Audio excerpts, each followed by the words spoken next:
In this video, we'll be discussing related rates. First, we need to understand what a rate is. The length of a rectangle is increasing by 2 feet per minute. In this case, 2 feet per minute is the rate because it tells how quickly something is changing. The way that we write this in calculus would be dl dt, or the derivative of length with respect to time, is 2 feet per minute. This makes sense because if we think about what a derivative is really just telling us how quickly one variable is changing with respect to another variable. Normally, we're used to seeing the notation dy dx, which is talking about how quickly is y changing with respect to x. When we do this with related rates, we're going to apply it to different situations. We're going to talk about length and time, angles and time, volume and time, width and time, a lot of different things with respect to time. But it is always going to be with respect to time in this video. The angle is decreasing by 2 radians every second. How would we write this in terms of calculus? Well, I would say d theta dt, or the measure of the angle, or the change in the measure of the angle with respect to time, is negative 2 radians per second. Negative because it's decreasing. The volume increases by 5 cubic feet per hour. Here, it would be dv dt is equal to 5 feet cubed per hour. The change in volume with respect to time is 5 cubic feet every hour. There are 4 steps to solving related rates problems. The first one is to write down the given information and the thing that you need to find, and you may want to draw a picture. Second is to write the formula or equation that relates your variables. Third is to differentiate implicitly with respect to time, so take d dt of both sides. And fourth is to plug in your given information and solve. The length of a rectangle increases by 4 inches per second, while the width decreases by 2 inches per second. How fast is the perimeter of the rectangle changing at the instant when the length is 5 inches and the width is 6 inches? Step 1 is to write down the given information and the thing that we need to find. So when we're writing down the given information, we're going to do it like we did in that first example. We're not going to write like the length of the rectangle increases by 4 inches. We're going to write that in terms of derivatives. So the length of a rectangle increases by 4 inches per second. I'm going to write that as dl dt is equal to 4 inches per second. That's the first thing I'm given. And I know that the width decreases by 2 inches per second. So dw dt, the derivative of the width with respect to time, is going to be negative 2 inches per second. And it asks us how fast is the perimeter of the rectangle changing. So the rate at which the perimeter is changing, we can write that as dp dt. What is dp dt when the length is 5 and the width is 4? Now we have everything that we need to find. Step 2 says write a formula or equation relating your variables. So we need to write an equation that relates perimeter, length, and width. I know that my equation for perimeter is twice the length plus twice the width. So P is equal to 2L plus 2W. Step 3 is to differentiate implicitly with respect to time, or take d dt of both sides. If you need to review implicit differentiation, please go watch my video on that. Now we will take d dt and apply it to both sides. d dt of P is going to be dp dt. d dt of 2L will be 2 times dl dt. And d dt of 2W will be 2 times dw dt. And now I can start plugging my things in. I know that dl dt is equal to 4 inches per second, so I'm going to write 4 for dl dt, and I'm going to write negative 2 for dw dt. And then when I evaluate this, I get that dp dt, or the rate of change of the perimeter with respect to time, is equal to 4, and I need my unit. My unit here is inches per second. Oil spills from a fractured pipeline and forms a circle on the ocean's surface. The area of the spill increases at a rate of 40 pi centimeters squared per minute. How fast is the radius of the spill increasing when the radius is 5 centimeters? So I know that one of the things that I'm given, the area of the spill increases at a rate of 40 pi centimeters squared per minute. So I know that dA dt, or the change in area with respect to time, is 40 pi centimeters squared per minute. And it asks me how fast is the radius of the spill increasing. So what is dr dt when the radius is 5 centimeters? So when r is equal to 5 centimeters. Now for step 2, I need to write a formula that relates my variables. My variables are a and r. I know that the area of a circle is equal to pi r squared. In step 3, I need to differentiate implicitly with respect to time. So take d dt of both sides. Now I can start plugging things in. For step 4, so I know that dA dt is 40 pi, so I'm going to write 40 pi over here, and then it's pi times 2r, and it's asking when r is equal to 5, so that's going to be 10, 2 times r, and dr dt. And it's okay that I didn't plug anything for that because that's what I'm solving for. Now I will just solve for dr dt. dr dt is equal to 4, and I need my unit here. Radius would be measured in centimeters per minute, because we were originally talking about centimeters squared per minute for the area. So it'll be 4 centimeters per minute. An observer standing 100 meters away from a balloon on the ground watches it rise in a straight line at a constant rate of 3 meters per second. Find the rate of change of the straight line distance from the observer to the balloon when the balloon is 50 meters above the ground. I think in this case, it's going to be very helpful to sketch out a little picture, so that's what I'm going to do. So the observer is 100 meters away from the balloon. Here's the observer. Here's the balloon, and it's floating up into the air here. And I'm going to make a little triangle connecting these. I'm going to label my sides now. So I'm going to say that the distance from the balloon to the ground is x, and the distance from the observer to the balloon is going to be y.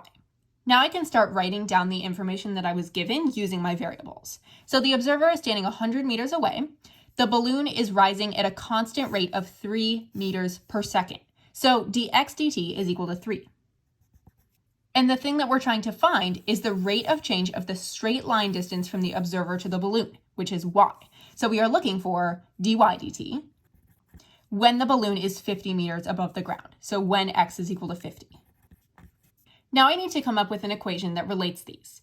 I'm going to use the Pythagorean theorem because this is a right triangle. 100 squared plus x squared is equal to y squared. Now I will differentiate implicitly with respect to time, taking d dt of both sides. Now I can plug in the information that I was given. So I know dx dt is equal to 3, and x is equal to 50. The problem is, though, that I don't know what y is. When I get to this point in the problem, I need to plug something in for y so that my only variable is dy dt. However, I can find that because it says when the balloon is 50 meters above the ground. So I'm going to treat x as 50, and then I can solve for y using Pythagorean theorem. So 100 squared plus 50 squared is equal to y squared.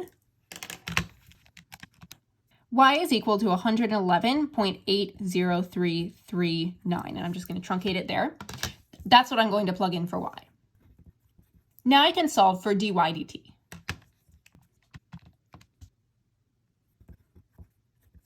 dy dt, or the rate of change of the straight line distance from the observer to the balloon, is 1.342 meters per second when the balloon is 50 meters above the ground.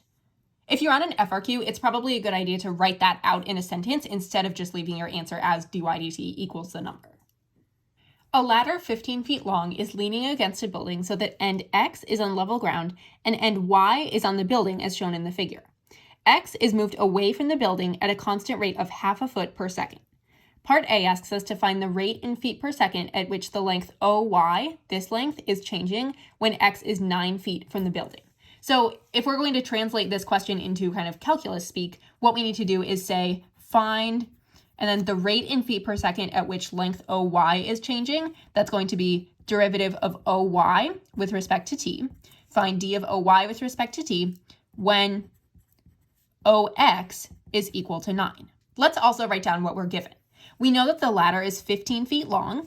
We know that end x is on level ground, so it is going to form a right triangle, and end y is on the wall. And then it says x is moved away at a constant rate of half a foot per second.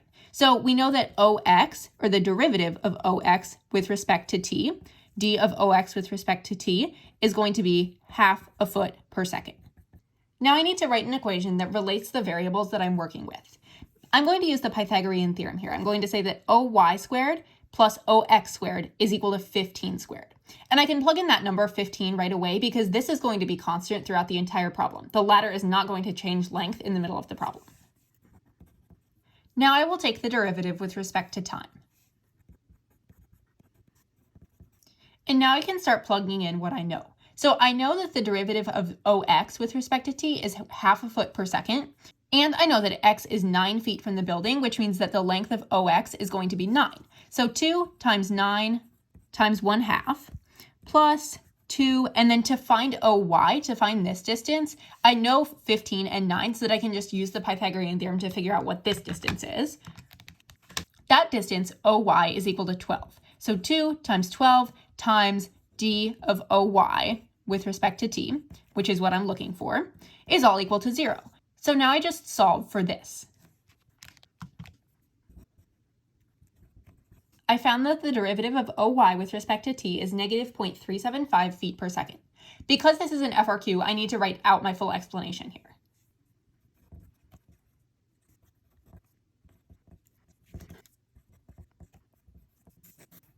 The length of OY is changing by negative 0.375 feet per second when x is 9 feet from the building.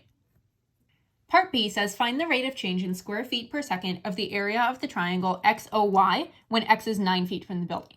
I'm kind of running out of space on my paper here, so I'm going to work on a new paper. What this is asking us in terms of calculus is to find dA dt, find the change in area with respect to time, when x is 9 feet from the building, or when the length OX is equal to 9. And we can still use all of this information that we had before, but we're going to need to come up with a new equation that tells us the area. The area of a triangle is equal to the base times height divided by 2, or 1/2 the base times height. So area is going to be equal to 1/2 times the base, which is OX, times the height, which is OY. Now I'm going to take the derivative implicitly with respect to time. I am going to need to use the product rule here because I have OX times OY. So it's going to be the first OX times the derivative of the second, derivative of OY with respect to time, plus the second OY times the derivative of the first, the derivative of OX with respect to time. Now I can start plugging everything in. So I know that OX is going to be equal to 9, and I know that when OX is 9, OY is 12, so I will plug in 9 and 12 for those. And I also know both of my rates for OX and OY. The rate for OX is 12 feet per second, and the rate of OY, which we just found in part A, is negative 0.375 feet per second. So now I will just plug everything into this equation.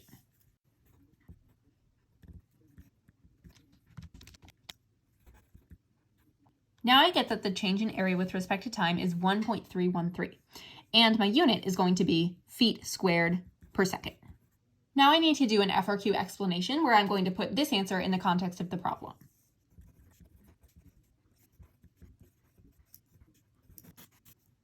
The rate of change in the area of triangle XOY when x is 9 feet from the building is 1.313 feet squared per second. Brownie batter is poured into a baking pan at a rate of 12 cubic inches per second. The length and width of the pan are both 12 inches. Find the rate of change of the height of the batter. In this case, when it's talking about the amount of batter being poured into the pan and that rate, it's talking about the rate of the volume of batter in the pan. So dV dt is going to be equal to 12 cubic inches per second. And I also know that the length is equal to 12 inches and the width is equal to 12 inches. And those are constants throughout the problem. Those are not things that are going to change. And I'm being asked to find the rate of change of the height of the batter. So find dH dt, the change in height with respect to time. I'm just going to sketch this out so I can visualize it a little bit better. So here's my square pan, and it has a length of 12 inches and a width of 12 inches. And then the height is going to be dependent on how much batter is poured into the pan. So this small distance here is h, that little distance. Now I'm going to write my equation that relates the variables. So the volume is equal to the length times the width times the height.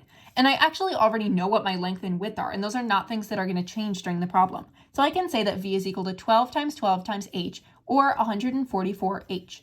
Now I differentiate implicitly with respect to time. So dV dt is equal to 144 times dH dt. I have what dV dt is. It's 12 inches cubed per second, and that will allow me to solve for dH dt when I plug that in.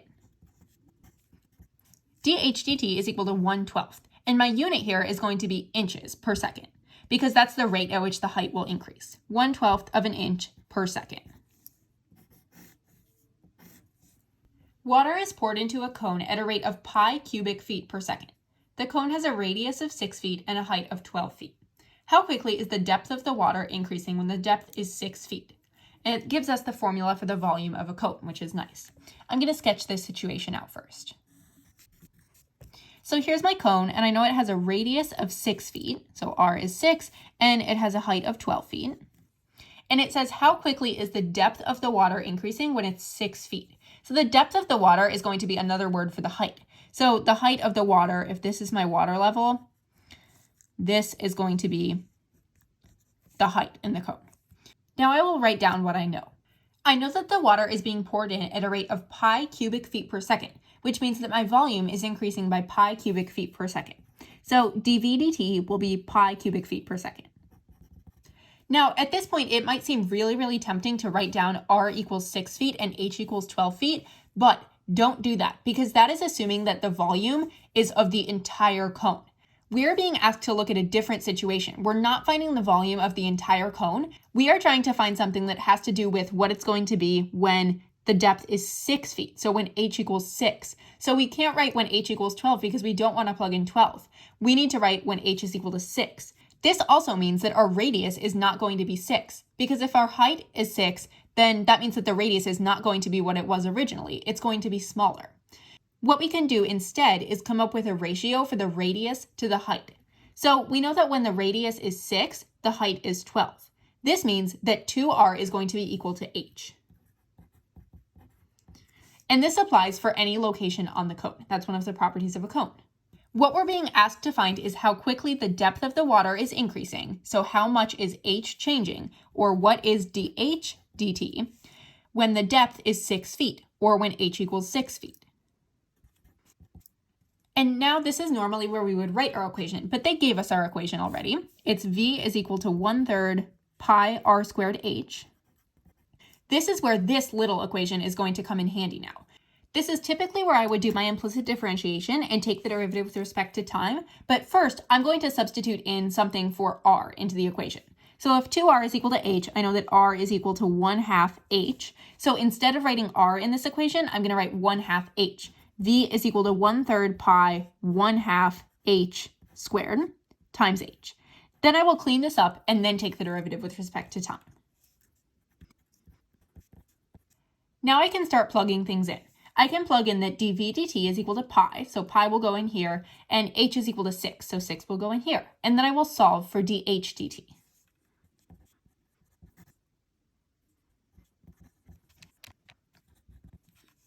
dH dt is equal to 1/9, and my unit here will be feet per second, not feet cubed per second because we're not talking about the volume, we're just talking about the height here. The radius of a sphere increases by 0.3 inches each second. When the surface area, S, is 100 pi inches squared, how quickly is the volume, V, changing? And it gives us these equations for surface area and volume. This is going to be a more complicated situation because we're relating three things: radius, surface area, and volume. So we're going to have multiple equations. However, we will follow the same process. So the first step is to write down what we're given. We know that dr dt is 0.3 inches per second. And we know that we're being asked to find dV dt when S is equal to 100 pi inches squared. At this point, we can take both of our equations, recopy them down here, and then take the derivative implicitly with respect to time of each one separately. At this point, I'm thinking, which of these equations is going to be better to allow me to solve for dV dt? Well, dV dt is in this equation. So I'm thinking it's going to be this one. So I know what dr dt is, and then I'm thinking it would be really helpful if I had something to plug in for r so that dV dt would be my only variable. Well, I have some more information. When the surface area, S, is 100 pi inches squared. Well, if the surface area is 100 pi inches squared, what is the radius? That's what I'm going to try to find. I will plug in 100 pi for S and then find r. R is going to be equal to 5 inches when the surface area is equal to 100 pi inches squared. So now I can plug in 5 for r and 0.3 for dr dt.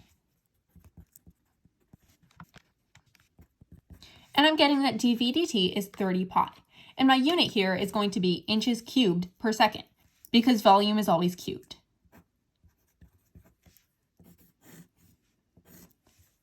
A cylindrical barrel with a diameter of 2 feet collects rainwater, as shown in the figure above. The water drains out through a valve not shown at the bottom of the barrel. The rate of change of the height, h, of the water in the barrel with respect to time t is modeled by dh dt equals negative 1/10 rad h, where h is measured in feet and t is measured in seconds. And it gives you the formula for volume of a cylinder. It asks us to find the rate of change of the volume of the water in the barrel with respect to time when the height of the water is 4 feet. So let me write down the information that I know. I know that the rate of change of the height with respect to time, so dh dt, is equal to negative 1/10 rad h. And I know that the diameter is 2 feet. I'm probably going to be working with radius here, so I'm going to say r is equal to 1 foot. And what it's asking me to find is to find the change of volume in the water with respect to time. So find dv dt when the height of the water is 4 feet, or when h is equal to 4 feet. At this point, I have everything that I need, so I'm going to take my equation, which they give to me right here, v equals pi r squared h, and then I can plug in 1 for my radius because the radius of my barrel is not going to be changing at all during this problem. So v is really equal to pi h. Now I will take the derivative with respect to time of both sides. dv dt is equal to pi times dh dt.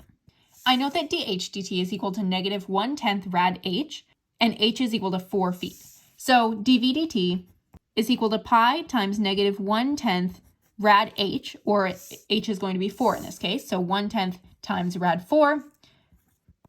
Now I get that dv dt is equal to negative pi over 5, because rad 4 is 2, negative 1/10 times 2 is negative 1/5, times pi is negative pi over 5. And my unit here, because I'm talking about volume with respect to time, is going to be feet cubed per second. That is how quickly the water drains. So now I will do my explanation.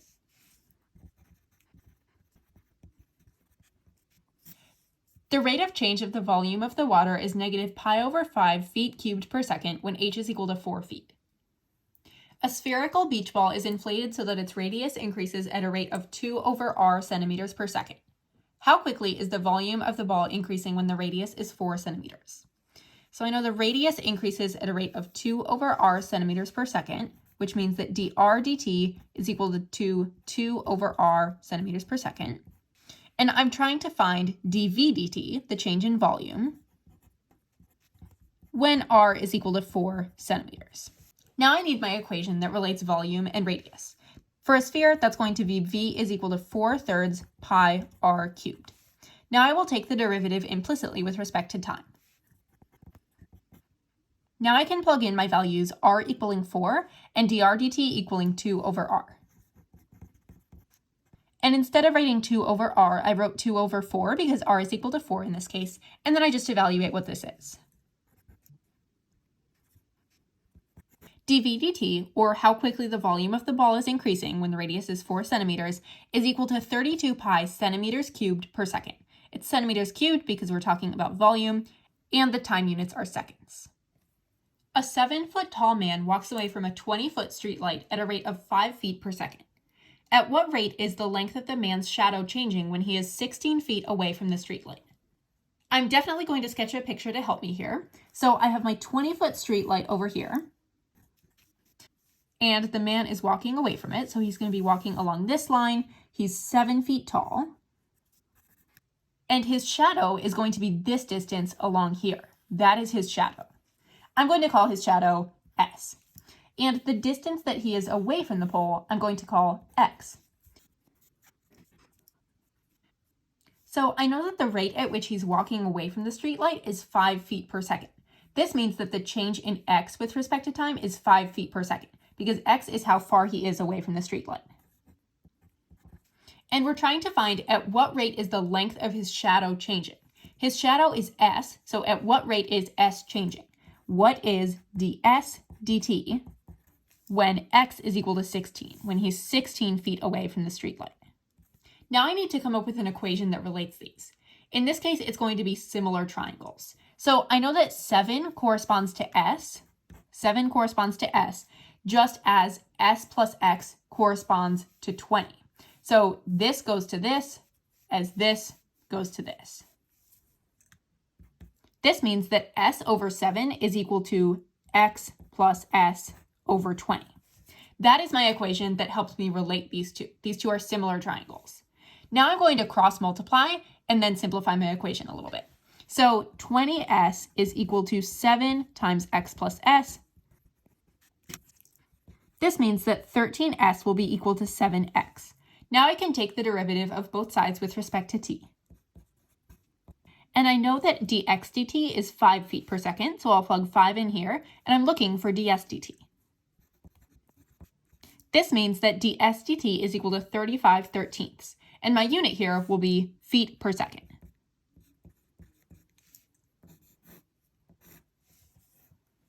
A 10-foot ladder leans against a building. The base of the ladder slides away from the building at 2 feet per second. At what rate is the angle between the ladder and the ground changing when the base of the ladder is 8 feet away from the building? This is another one that I'm definitely going to sketch out. So we have a ladder leaning against a building. This is going to be the building. This is going to be the ground. This is going to be the ladder. And the ladder is always 10 feet. That's not going to change at all during the duration of this problem. The base of the ladder is sliding away from the building at 2 feet per second. So I'm going to call this distance between the base and the edge of the ladder, I'm going to call that x. Therefore, I know that dx dt, the derivative of this with respect to time, is increasing by 2 feet per second. It's sliding away at 2 feet per second. And it says, at what rate is the angle between the ladder and the ground changing? So I'm going to label this angle, and I'm going to call it theta. So I am looking for what is d theta dt, what is the change in that angle with respect to time when the base of the ladder, which is x, is 8 feet away from the building. So when x is equal to 8. Now I've identified everything, so now I need to write my formula or equation that relates the variables. In this case, it's going to be something with trig. If I'm looking at this angle theta, I have the adjacent and I have the hypotenuse. So I'm going to be using cosine because cosine relates the adjacent and the hypotenuse. Cosine of theta is equal to the adjacent, x, over the hypotenuse, 10. Now I need to take the derivative with respect to time of both of these. And I'm going to make it a little bit easier for myself. I'm going to say cosine theta is equal to 1/10 x, bringing that 1/10 out to the front to spare myself from having to do a quotient rule here. Now I will take the derivative with respect to time. And I get negative sine theta times d theta dt equals 1/10 dx dt. I know that x is equal to 8, but there's actually not a spot for me to plug in x to this equation. I do, however, need to plug in something for theta and for dx dt. I have the dx dt, so that's good. I'll just plug in a 2 for that. But in order to find theta, I'm going to have to do a little bit more algebra. So I know that x is equal to 8. This is equal to 8. So what I can actually do here is first find this third side length. This would be a 3, 4, 5 triangle, but everything would be multiplied by 2. So a 6, 8, 10 right triangle. I should mark that little right triangle symbol in there. And then if I am trying to find sine of theta, sine is the opposite over the hypotenuse, which in this case is 6/10. So it's going to be negative 6/10 times d theta dt, and that's how the 8 indirectly helped me there, is equal to 1/10 times dx dt, which is 2. Now all I need to do is do some manipulation and solve for d theta dt. And I'm getting that d theta dt is equal to negative 1/3. It makes sense that d theta dt would be a negative value here because as the ladder is sliding down the wall, the angle is going to get smaller and smaller. As it goes like this, theta will be smaller and smaller. And then my unit here is it's going to be in radians. And it was talking about seconds originally. The default is always radians when we're in AP Calc. So it's going to be d theta dt is equal to negative 1/3 radians per second. That is how quickly theta is changing.